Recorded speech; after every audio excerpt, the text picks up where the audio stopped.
성경 말씀 이사야 6장 8절에서 13절 말씀입니다. 이사야 6장 8절에서 13절 말씀.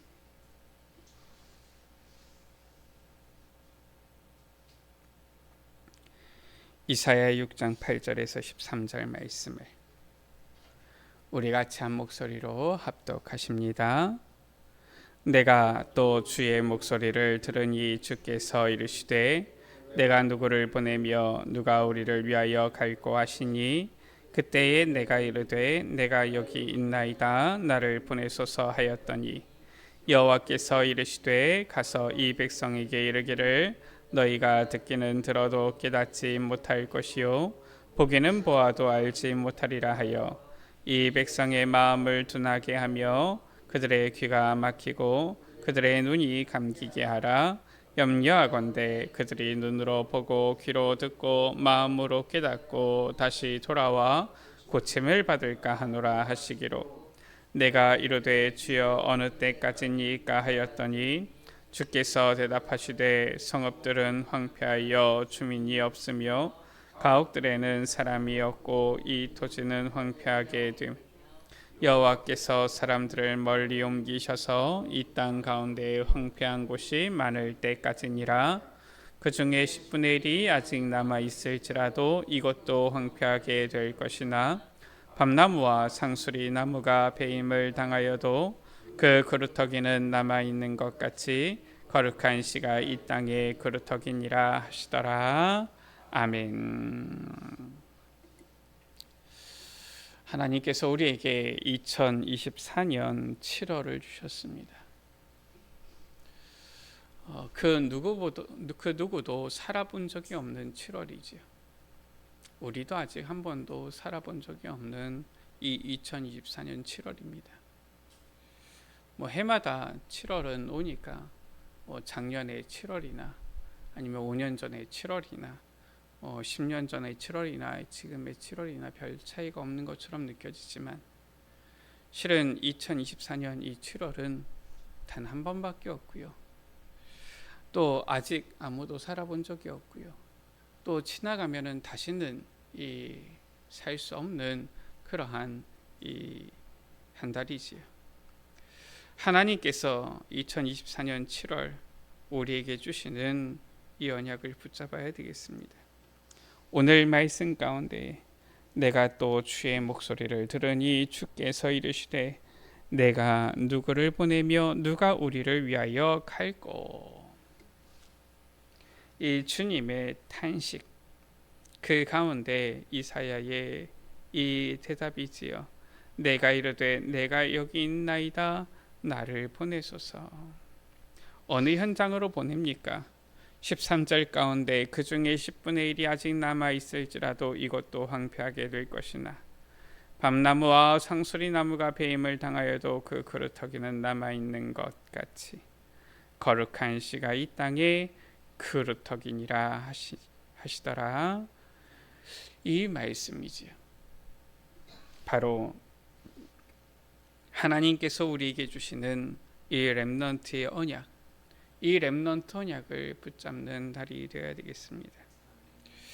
하나님께서 왜 렘넌트를 우리에게 말씀하십니까? 단순히 저 세상에서 말하는 것처럼 이 자녀들이, 아이들이, 이 후대들이 미래의 소망이기 때문에 그렇습니까? 맞지요. 맞는데 우리에게는 더 구체적인 이유가 있어요. 오늘 말씀 가운데 보니까 여호와께서 이르시되 이 백성에게 이르기를 너희가 듣기는 들어도 깨닫지 못할 것이요 보기는 보아도 알지 못하리라고 해라 라는 거예요. 하나님께서 우리에게 주신 이 영원한 언약이 바로 무엇입니까? 하나님의 이 구원 사역과 세계복음화인데 우리가 현장에서 느끼잖아요. 이 복음 전하면은 현장에서 금방 사람들이 그치 내가 죄인이구나, 내가 예수님을 믿겠습니다, 내가 예수님을 영접해서 하나님의 자녀가 되고 싶습니다, 내가 그동안 하나님을 떠나 있었습니다, 내가 하나님을 섬기겠습니다, 요러면은 되는데 어떻습니까? 여러분들이 봤던 현장이 그렇습니까? 그렇지가 않아요.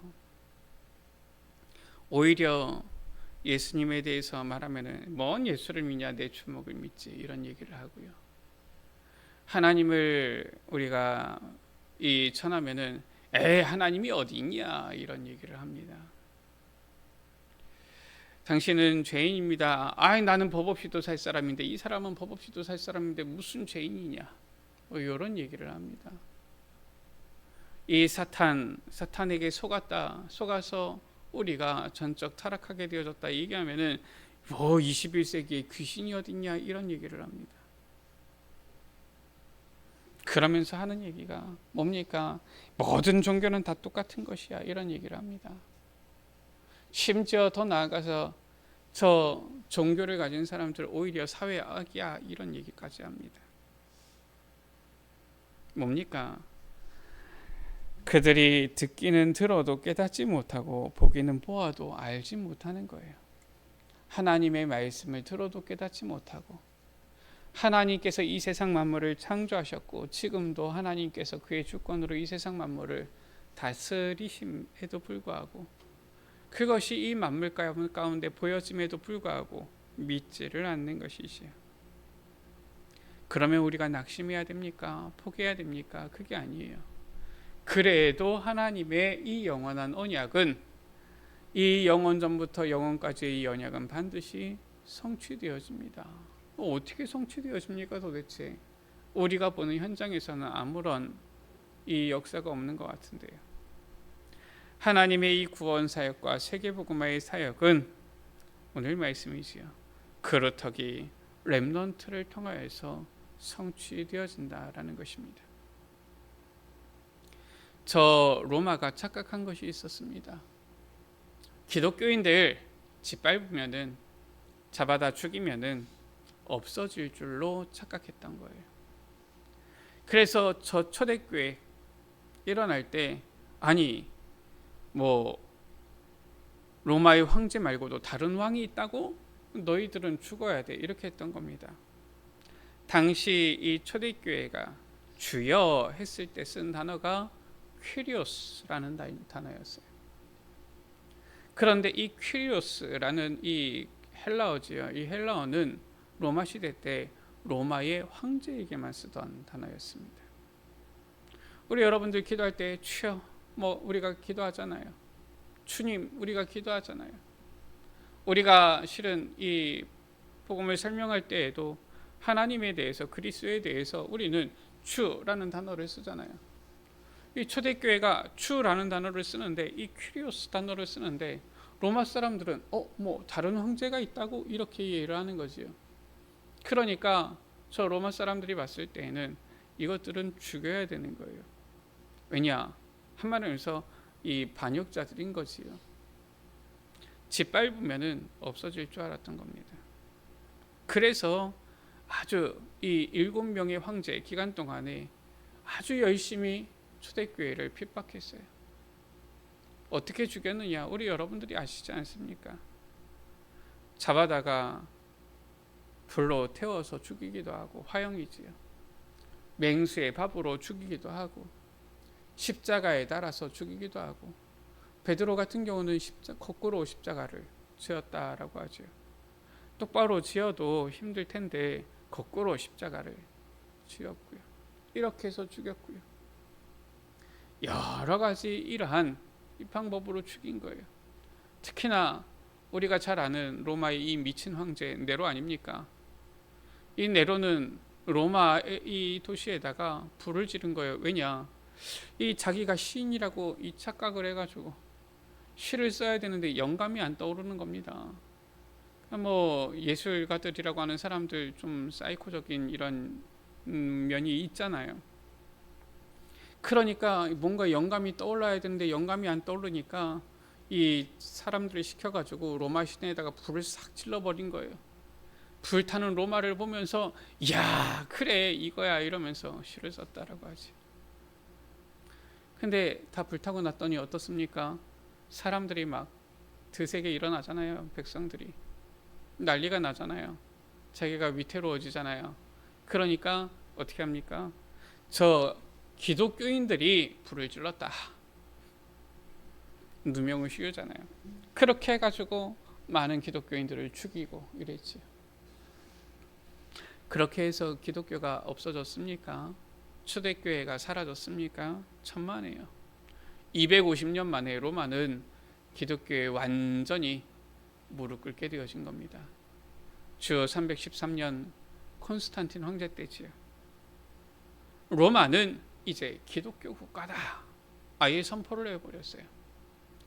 기독교를 허용한 것이 아니라 아예 기독교 국가로 공인을 해버렸기 때문에 그 후로 로마에서 어떤 관직, 어떤 이 직책 맡으려면은 무조건 기독교인이 되어야지만은 맡을 수 있는 거예요. 그러니까 그 다음부터는 돈을 벌려고 하는 사람들, 권세를 잡으려고 하는 사람들, 성공하려는 사람들 전부 다 싹 다 이제 기독교인이 되어지는 거죠. 그렇게 기독교를 핍박했는데 초대교회는 오히려 로마를 복음한 것입니다. 그 키가 뭐였습니까? 그 키가 바로 렘넌트였던 거예요. 후대들이었던 겁니다. 나중에는 이런 얘기가 있다고 하지 않았습니까? 로마 얼마나 타락했는지 야 아무도 믿을 수 없어. 그런데 자기 아들 결혼시킬 때 야 기독교 여자면은 괜찮아. 기독교 여자는 순결하다 그러더라. 그러니까 기독교 여자랑 결혼을 시키는 거예요. 특히나 이 권세 있는 집안에서 자녀들을 기독교인과 결혼을 시키는 겁니다. 그러니까 확실하잖아요, 언약이. 결혼을 했는데 자녀를 낳으면 자녀에게 복음을 심는 거예요. 나중에는 보니까 기독교를 공인하지 않으면 나라가 돌아가지 않을 상황이 되어지는 거예요. 그러니까 로마가 완전히 복음화되어진 것이죠. 우리는 무엇해야 됩니까? 당장 응답이 안 보이는 것처럼 보입니까? 당장 역사가 일어나지 않는 것처럼 보입니까? 아닙니다. 우리의 후대 렘넌트들이 복음 안에서 자라나고 있다라면은 이것은 우리에게 있어서 그 어떤 것보다도 큰 하나님의 역사인 거예요. 당장 우리에게 큰 응답이 보이지 않는다 할지라도 하나님께서는 우리의 렘넌트들을 복음 안에서 세워서 반드시 하나님의 이 영원한 언약, 구원의 언약, 세계복음화의 언약을 이루실 줄 믿습니다. 여기에 우리가 발판이 되고 이 귀한 사역에 우리가 이제는 이 헌신되어야 되는 것이죠. 첫 번째입니다. 하나님께서는 이 성경 가운데 보면은 렘넌트에 대한 언약을 주셨어요. 우리가 이 복음 운동하기 전에는 잘 몰랐지요. 그냥 개인의 구원이 다인 줄 알았습니다. 예수 믿고 구원 받아라, 그게 끝이었어요. 뭐 자녀에게 뭘 전달해야 될지도 몰랐습니다. 그러니까 예수 믿고 구원 받아라, 자녀들은 열심히 공부해라, 뭐 착하게 살아야 된다, 이런 식으로만 가르쳤습니다. 열심히 공부하고 착하게 살고 하면은 구원 받습니까? 그게 아닌데. 그러니까 우리 한국 기독교에서도 보면은 후대들에게 뭘 전달해야 될지 모르니까 결국은 한국 교회의 고민이 그거였다니까요. 아니 아이들이 초등학교 졸업하면은 떨어져 나가고 중학교 졸업하면은 세상으로 가고 고등학교 졸업하고 나서는 교회 안 나오고 대학교 들어가서는 막 이제는 이 세상 문화 가운데 휩쓸리고 얘네들을 어떻게 잡아야 되느냐, 이게 한국교회의 고민이었어요. 뭐 고민이었을 뿐만 아니라 시간이 지나니까 아예 이제는 교회 학교가 없어지는 시대가 왔죠. 아마 어릴 때 이렇게 신앙생활 하셨던 분들은 아실 것 아닙니까? 옛날에는 그냥 주일에 아침에 나와가지고 찬양하면서 동네 한 바퀴만 돌면은 손에 손을 잡고서 줄줄이 해가지고 교회로 들어왔어요. 제가 어릴 때만 해도 약간 그런 분위기가 있었던 것 같아요. 요즘은 어떻습니까? 그런 경우가 없습니다. 요즘은 아예 이 어린 아이들이지요. 이 아이들의 부모들, 젊은 부모들이 앞장서서 교회 못 가게 막습니다. 혹시나 아이가 교회 가고 싶어 해도 못 가게 합니다. 그런 시대예요. 자, 이런 시대인데 그럼 도대체 성경은 뭐라고 말씀하고 있습니까? 성경에는 오늘 말씀 가운데에 이 땅의 크루터긴이라 후대 렘넌트에 대한 중요한 언약을 성경에서는 말씀하고 있는 거예요. 이거를 실은 우리가 전에는 잘 몰랐던 것이지. 신명기 6장 4절에서 9절이지요. 내 자녀에게 부지런히 가르치며 라고 했어요. 이 후대에게 정말 복음의 언약을 전달해야 될 것을 말씀하고 있는 것이지. 이사야 59장 21절 말씀 아닙니까? 여호와께서 이르시되 내가 그들과 세운 나의 언약이 이러하니 내 위에 있는 나의 영과 내 입에 둔 나의 말이 이제부터 영원하도록 내 입에서와 내 후손의 입에서와 내 후손의 후손의 입에서 떠나지 아니하리라. 여호와의 말씀이라. 하나님은 렘넌트에 대한 언약을 주신 거예요. 중요한 것은 이 렘넌트의 언약, 성경 가운데 하나님께서 주신 이 언약들이 있는데 이 언약을 그냥 하나님께서 그냥 말씀하셨구나 지나가 버리면은 응답을 누릴 수가 없는 것입니다. 오늘 이사야 6장 8절 말씀이지요. 내가 여기 있나이다 나를 보내소서. 이 렘넌트의 언약을 나의 언약으로, 나에게 주신 하나님의 언약으로, 주님의 한이 있는 그 언약으로 우리가 받아야 되는 거예요. 요한복음 21장 15절에서 18절이지요. 부활하신 주님께서 자기를 3번이나 부인한 베드로를 찾아가셔서 3번이나 부탁하십니다. 뭐라고 하십니까? 요한의 아들 시몬아 네가 나를 사랑하느냐? 내 어린 양을 먹이라. 주님의 부탁이라니까요. 주님의 한이라니까요. 누가복음 23장 28절이지요. 저 십자가를 지고 골고다 언덕을 향하는 예수님을 향하여서 이 예루살렘의 여인들이 울고 있는데 예수님께서 말씀하시잖아요. 예루살렘의 딸들아 나를 위하여 울지 말고 너희와 너희 자녀를 위하여 울라. 주님의 한이 있는 언약이란 말이에요. 얼마나 이 주님의 한이 이 렘넌트에게 담겨 있습니까? 이것을 나의 언약으로 붙잡아야 된다니까요. 이사야는 이 면에 있어서 아주 이 언약을 제대로 붙잡았어요. 렘넌트의 언약을 정말 받고 제대로 붙잡은 사람이 이사야지요. 제가 봤을 때 이것보다 더 정확하게 더 확실하게 붙잡는 방법은 없어요. 아예 이사야 7장 3절에 보니까 이사야는 자기 아들의 이름을 렘넌트 이렇게 지어버린 겁니다. 뭐라고 했습니까? 내 아들 스알야숲이라고 했어요. 스알야숲 뜻이 무엇입니까? 남은 자가 돌아오리라 라는 거예요. 한마디로 해서 렘넌트가 돌아오게 되어질 것이다. 자기 아들의 이름을 그렇게 지어버렸다니까요. 첫째 아들의 이름을. 왜냐? 하나님께서 주신 이 렘넌트의 언약을 완전히 제대로 붙잡은 거죠. 그렇지 않습니까? 우리 장로님이 사무엘 부를 때마다 사무엘 이름을 생각할 거 아닙니까? 그렇잖아요. 자녀의 이름을 그냥 마음대로 짓습니까? 에이, 너는 첫째니까 1, 너는 둘째니까 2, 너는 셋째니까 3 이렇게 짓습니까? 아니잖아요. 자녀의 이름 어떻게 짓습니까? 이 자녀가 평생 들을 그 이름인데 또 사람들이 평생 부를 그 이름인데 그 이름 의미 생각하면서 짓지 않습니까? 이사야는 이 하나님의 렘넌트의 언약을 하나님께서 주신 렘넌트 언약을 이 평생 영원히 잊지 않기 위해서 각인하기 위해서 붙잡기 위해서 첫째 아들 이름을 짓는데 스알야숲이다. 렘넌트 돌아오게 되어질 것이다. 이렇게 지어버린 거예요. 세 번째입니다. 우리는 이 렘넌트의 언약을 붙잡고 렘넌트의 이제는 이 발판 역할 우리는 해야 되겠습니다. 렘넌트가 일어날 수 있는 이 역할을 해야 되겠습니다. 이사야 62장 6절에서 10절이지요. 뭐라고 말씀합니까? 내가 너를 파수꾼으로 세웠다. 그러면서 말씀하지요. 대로를 수축하라 라고 했어요. 큰 길을 닦으라라는 거예요. 지금 말하면 고속도로지요. 하이웨이지요. 우리나라 실은 경제가 언제부터 성장했느냐?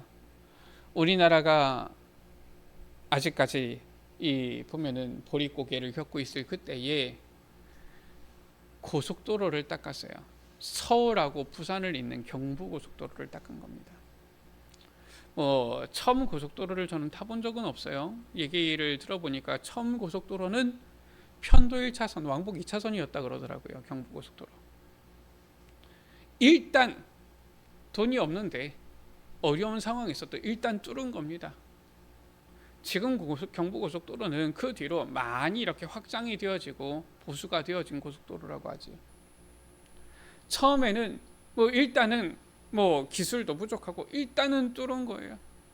그러니까 처음에는 고속도로 뚫고 나서 얼마 지나지 않아서 막 도로가 일어나고 막 이랬다 그러지요. 그래도 일단 뚫은 겁니다. 그런데 이 고속도로를 뚫었더니 그 다음부터 어떻게 돼요? 서울, 부산, 이 우리나라 전국을 잇는 이제는 이 물류망이 살아나기 시작하는 거예요. 한마디에서 우리나라 경제의 대동맥이 뚫렸다라고 표현을 하지요. 그 다음부터 실은 우리나라의 경제가 막 급속도로 이제 성장하기 시작한 겁니다. 이대로 고속도로를 닦아야지 올 수 있는 거예요. 다닐 수 있는 것입니다. 없으면 어떻습니까? 못 다니는 거예요. 대로를 수축하라. 왜 그렇습니까? 렘넌트들 일어나야 되니까, 몰려와야 되니까 길을 닦아라. 길을 닦을 때 어떻게 해야 됩니까? 중간중간에 막 바위들이 있으면 다닐 수 있습니까? 불편하잖아요. 못 다니잖아요. 도를 제하라. 어디로 가는지 이정표, 안내판, 뭐가 방향 있어야 될 거 아닙니까? 볼 수 있도록 만민을 위하여 기체를 들어라. 우리 렘넌트들이 정말 하나님께서 주신 이 복음 안에서 하나님의 영원한 이 언약을 성취하는 주역이 되어지도록 길을 닦아라. 도를 제하라. 기체를 들라.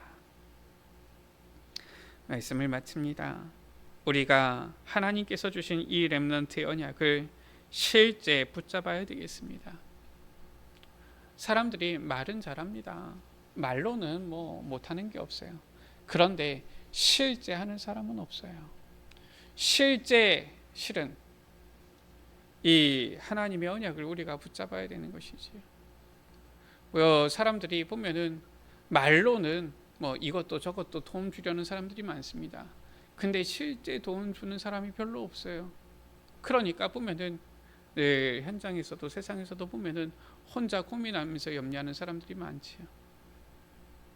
우리는 렘넌트 운동을 말로만 해서는 안 됩니다. 실제 우리가 이 렘넌트 운동의 앞장서고 발판이 돼야 돼요.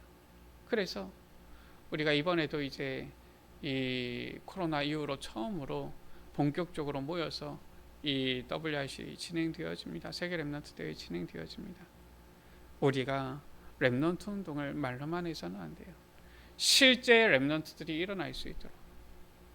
그렇잖아요. 교회에서 보니까 분위기가 아무도 관심이 없는데 우리 렘넌트들이 관심을 갖겠습니까? 억지로 보낼 수 있겠습니까? 우리가 전부 다 마음을 모아서 하나가 되어지면 렘넌트들은 그런 줄 알고 따라와요. 처음에 우리 유경이가 대학 올라올 때예요. 그때만 하더라도 아직 이제 막 코로나가 아니었으니까. 보니까 위에 선배들하고는 저기 누굽니까? 세린이하고 예빈이하고 있는데 세린이 예빈이 같은 경우 보니까 말씀 듣고 훈련 가고 그게 당연한 줄 알고 이렇게 움직이잖아요.